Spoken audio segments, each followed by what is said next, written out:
this jury saw fit.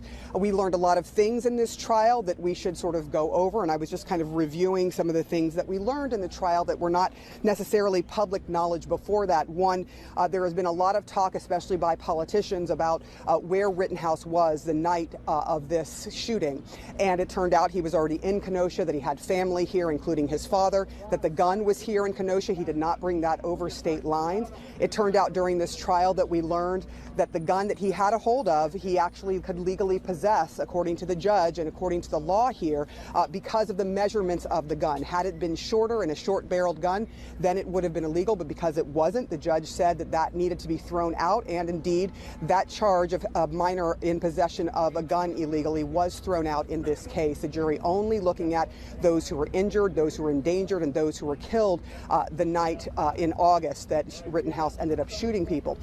We also learned that he was working here that night, that he had stayed over that night here. And we saw some video of, for example, Joseph Rosenbaum, the first person that he shot and killed. We saw drone video, high-resolution drone video that did not come into this case until 5 days into this trial, and that is under contention. There was a mistrial requested because of both what the defense called prosecutorial overreach, and they said they were going to file about this video that appeared very late in the game, the high-resolution version of it. But now none of that matters. They're certainly not going to ask for a mistrial after their client has been acquitted in this case. But we did learn a lot of things from that video because it was very clear what was going on.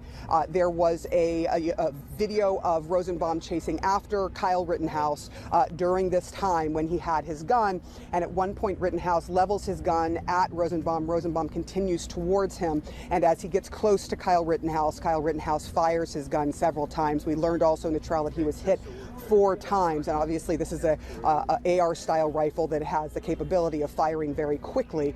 But we have also learned that in this case, we saw one of the only person who was shot and did not die that night from Kyle Rittenhouse's gun, and we heard from Gage